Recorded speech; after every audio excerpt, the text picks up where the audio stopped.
Shri P Chittaranjan, ബഹുമാനപ്പെട്ട revenue ഭവന നിർമ്മാണ വകുപ്പ് മന്ത്രി.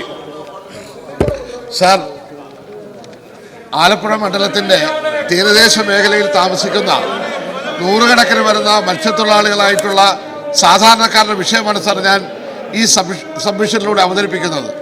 സാർ, ഇന്ന് മത്സ്യത്തൊഴിലാളികളായിട്ടുള്ള നിരവധി ആൾക്കാർക്ക് ലൈഫിൻ്റെ വീടിന് പോലും അപേക്ഷ സമർപ്പിക്കാൻ കഴിയാത്ത നിലയിൽ അവർക്ക് പട്ടയം കിട്ടാത്തൊരു സാഹചര്യമാണുള്ളത്.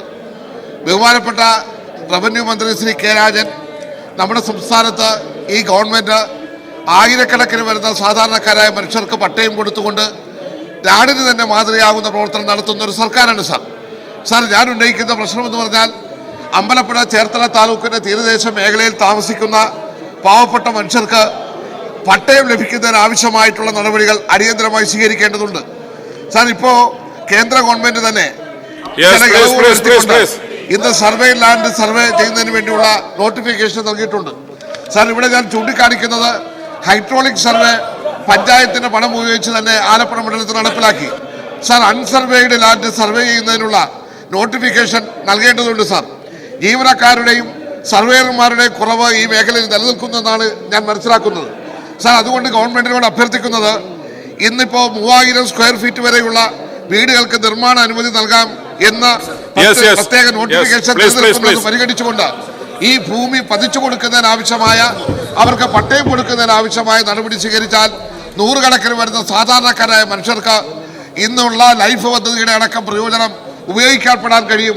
ഒരു പ്രധാനപ്പെട്ട ഒരു സാമൂഹ്യ പ്രശ്നം എന്നുള്ള നിലയിൽ സമൂഹത്തിലെ ഏറ്റവും പിന്നോക്കം നിൽക്കുന്ന ഈ പാവപ്പെട്ട ജനവിഭാഗത്തിന് വേണ്ടി നിരവധി കാര്യങ്ങൾ ചെയ്തുകൊണ്ടിരിക്കുന്ന ഒരു ഗവൺമെന്റ് എന്നുള്ള നിലയിൽ ഈ കാര്യത്തിൽ അടിയന്തരമായിട്ടുള്ള ഇടപെടലുണ്ടാകണം എന്ന് ഞാൻ ഈ സബ്മിഷനിലൂടെ അഭ്യർത്ഥിക്കുകയാണ്.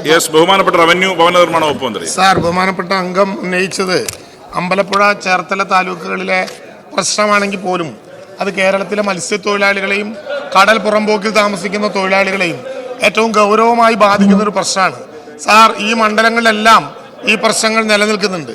സാർ, 1964 ചട്ടത്തിലും 995 ഭൂപതിവ് ചട്ടത്തിലും അതിൻ്റെ ചില ഘട്ടങ്ങളിൽ ഇത്തരത്തിൽ കടലിനോട് 30.480 മീറ്റർ അകത്തുള്ള സ്ഥലങ്ങളിൽ പട്ടയം കൊടുക്കാനാകില്ല എന്ന് നിരീക്ഷിച്ചിട്ടുണ്ട്.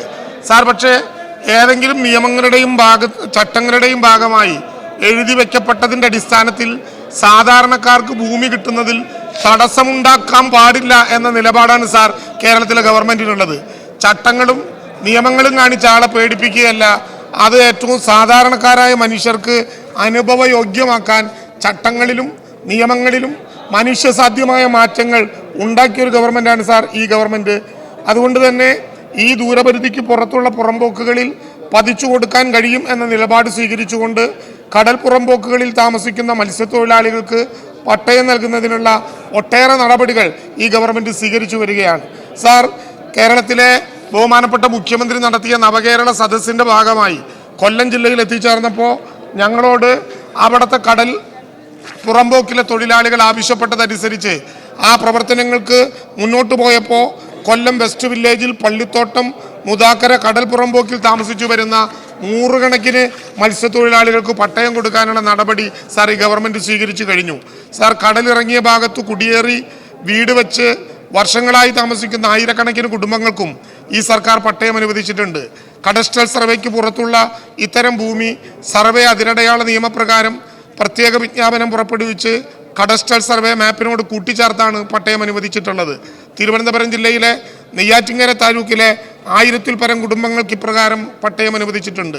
തൃശ്ശൂർ, മലപ്പുറം, കാസർഗോഡ് ജില്ലകളിലെ കൈവശക്കാർക്ക് പട്ടയം അനുവദിക്കുന്നതിനുള്ള നടപടികൾ അന്തിമഘട്ടത്തിലാണ്.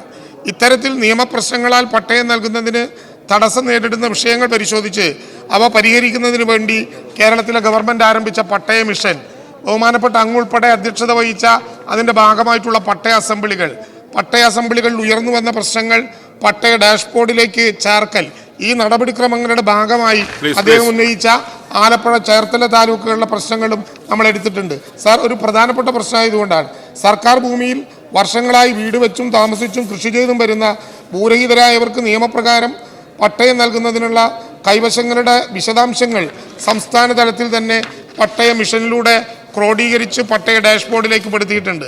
സാർ, ആലപ്പുഴ മണ്ഡലത്തിലെ അമ്പലപ്പുഴ താലൂക്കിലും ചേർത്തല താലൂക്കിലും കൂടി ആകെ 160 അപേക്ഷകളാണ് കടൽക്കര പുറമ്പോക്ക് കേസുകളായി പട്ടയ ഡാഷ്ബോർഡിൽ ഉൾപ്പെടുത്തിയിട്ടുള്ളത്. ഇത്രയും അപേക്ഷകർ പക്ഷേ വ്യക്തിഗതമായി തഹസിൽദാർ മുമ്പാകെ അപേക്ഷ സമർപ്പിച്ചിട്ടില്ലാത്തതാണ്. കടൽക്കര പുറമ്പോക്ക് കേസുകളിൽ സർവേ ചെയ്യാത്ത ഭൂമിയും സർവേ നമ്പറുള്ളതും എന്നാൽ ഹൈ ടൈഡ് ലൈൻ നിശ്ചയിച്ച് ലഭിക്കേണ്ടതുമായ ഭൂമിയുണ്ട്.